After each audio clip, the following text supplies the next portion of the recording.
नमस्कार दोस्तों, कैसे हो सब लोग? बढ़िया। आस्था एजुकेशन दिल्ली में आप सभी का स्वागत है। आस्था एक आवासीय डिफेंस एकेडमी है जिसमें नेवी, एयरफोर्स और एनडीए की भारत में सबसे अच्छी कोचिंग है, जिसके आस्था का मतलब सिर्फ और सिर्फ सिलेक्शन है यहाँ पे। और मैं आपको आस्था की तरफ से फिजिक्स का टॉपिक डिस्कस करने जा रहा हूँ, गुरुत्वाकर्षण, ग्रेविटेशनल फोर्स, जिसके बारे में अपन चर्चा करते हैं। स्टार्ट करते हैं। गुरुत्वाकर्षण बल क्या होता है?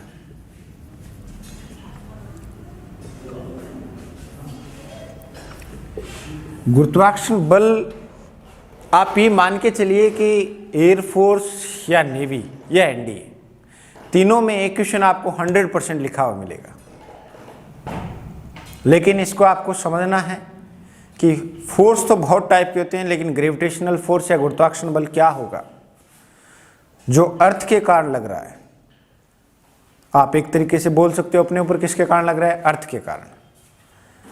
और यदि उसका वास्तव में मीनिंग देखना चाहो तो दो मास के बीच में, दो द्रव्यमान के बीच में लगने वाला फोर्स, बल, ग्रेविटेशनल फोर्स कहलाता है। दो मास या द्रव्यमान के बीच लगने वाला जो फोर्स है वो क्या कहलाता है? ग्रेविटेशनल फोर्स कहलाता है। देखिए, एक कोई मास m1, दूसरा कोई मास m2 कुछ डिस्टेंस पे रखा हो, बिना डिस्टेंस पे भी हो, बीच की डिस्टेंस स्मॉल r है, सेंटर से सेंटर के बीच की दूरी, तो इस पे जो ग्रेविटेशनल फोर्स, ये इसको खींचता है और ये इसको अपनी तरफ खींचता है। तो ये हो गया, 1 ने 2 को खींचा, 2 ने 1 को खींचा। उस F का वैल्यू क्या होगा? Gm1 m2 by R square. F गुरुत्वाकर्षण बल, ग्रेविटेशनल फोर्स हो गया। G को बोलते हैं यूनिवर्सल ग्रेविटी कांस्टेंट, बोल सकते हो आप लोग, गुरुत्व सार्वत्रिक नियतांक, मतलब यूनिवर्स में इसका वैल्यू चेंज नहीं होता। G का वैल्यू रहता है 6.67 10 की पावर -11। यदि इसका यूनिट बनाना चाहे तो newton into metre square upon में केजी चला गया तो केजी स्क्वायर हो गया। एक बार इसका डायमेंशन भी आया हुआ है, वीमा, तो न्यूटन का वीमा याद रखो, mL/t-2। मीटर का क्या होता है? L2 होता है। केजी का हो गया m स्क्वायर। तो कुल मिला के आपका बन गया, देखो 2 माइनस का, तो माइनस का 1 बचा, L कितना हो गया आपका? 3, t-2। ये इसका डायमेंशन है। आपको जी का डायमेंशन एक बार एग्जाम में पूछा हुआ। कुल मिला के गुरुत्वाकर्षण जो है हर एक दूसरे आदमी के बीच में लगता है, हर ऑब्जेक्ट से दूसरे ऑब्जेक्ट के बीच में लगता है, सन से अर्थ के बीच में लगता है, सन से तारों के बीच में, सब जगह ग्रेविटी वाला जो फोर्स है, गुरुत्वाकर्षण का जो फोर्स है, वो सब जगह लग रहा है। पूरे ब्रह्मांड में एक बहुत बड़ी रेंज है। पूरे ब्रह्मांड में जो एक फोर्स काम कर रहा है उसका नाम क्या है? गुरुत्वाकर्षण फोर्स।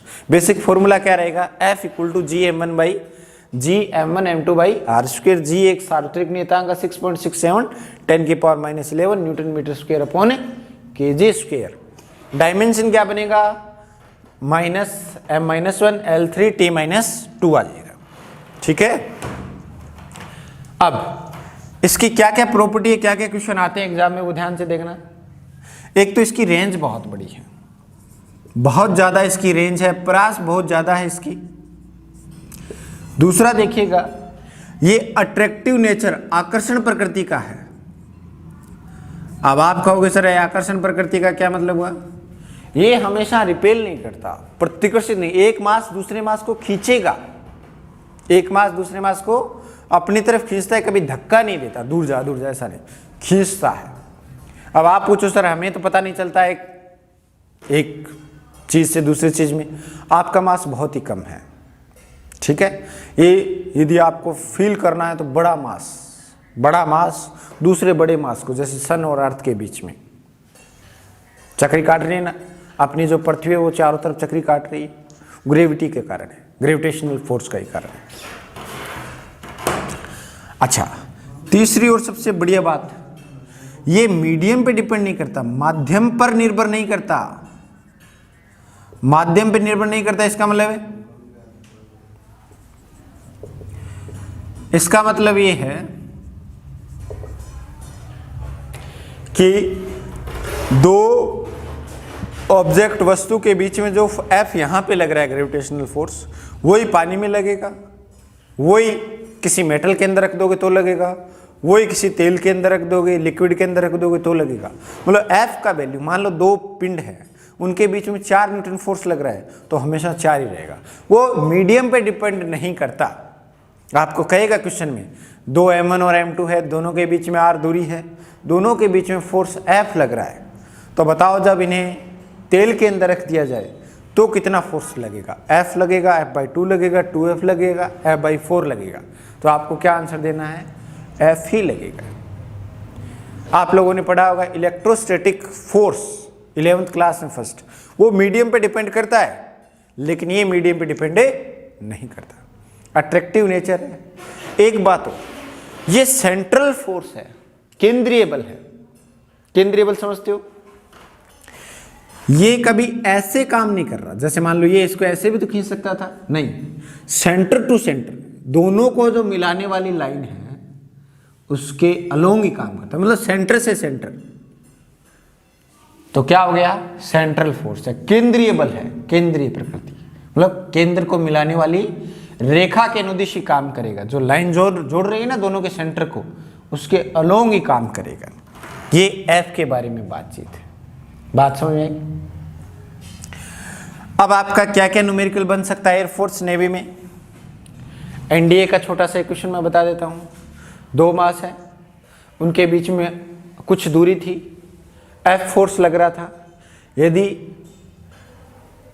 एक को, जैसे ऐसे समझो, एक क्वेश्चन है, 2 मास है, इधर लिख देता हूं,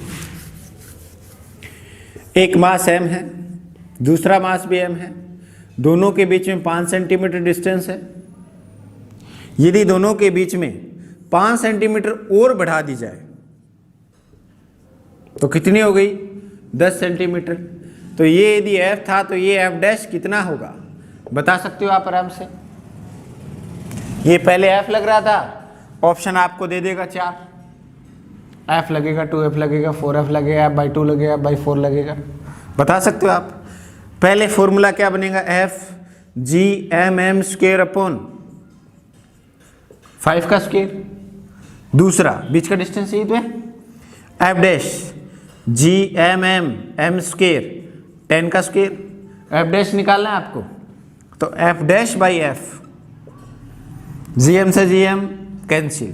तो ये देखो अपॉन वाला मैं यदि लिखूं 1/10 तो 100 आ गया, नीचे देखो 1/25 ऊपर चला गया, तो f डैश जो आ जाएगा वो कितना आ गया?